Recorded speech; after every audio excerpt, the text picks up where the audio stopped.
আমার সবচেয়ে পছন্দের ছিল যে বাসাটা, সাজিয়েছিলাম নিজের হাতে, যার প্রতিটি দেওয়াল সেখানে এখন নতুন ভাড়াটিয়া উঠেছে। আমার পুরনো স্মৃতি সরিয়ে তারা নতুন করে বাসা সাজিয়ে নিচ্ছে নিজেদের মতো করে।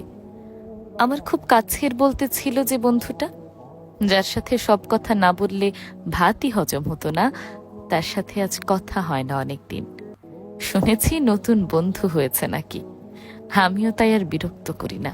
পড়ছিলাম রুস্মিতা বিনতে মেহেদী আপুর একটি লেখা থেকে। আসলেই তো তাই, ঢাকাতেই যারা ভাড়া বাসায় থাকেন কত যত্ন সহকারে বাসার প্রতিটি দেওয়াল নিজের মনের মতো করে সাজান। কিন্তু ওই যে কয়েক বছর পরেই হয়তো অন্য কেউ এসে সেই সবগুলো স্মৃতি মুছে দিয়ে আবার তার মনের মতো সবকিছু সাজায়। বাসার প্রতিটি কোণা কি পরিমাণ যত্নে আর মায়ায় সাজানো হয় তা শুধু মেয়েরাই জানে। এই যেমন আমার পেছনের এই নীল রঙের সুন্দর আর্টটা আমি নিয়েছিলাম দ্য ফিনিক্স আর্টস থেকে।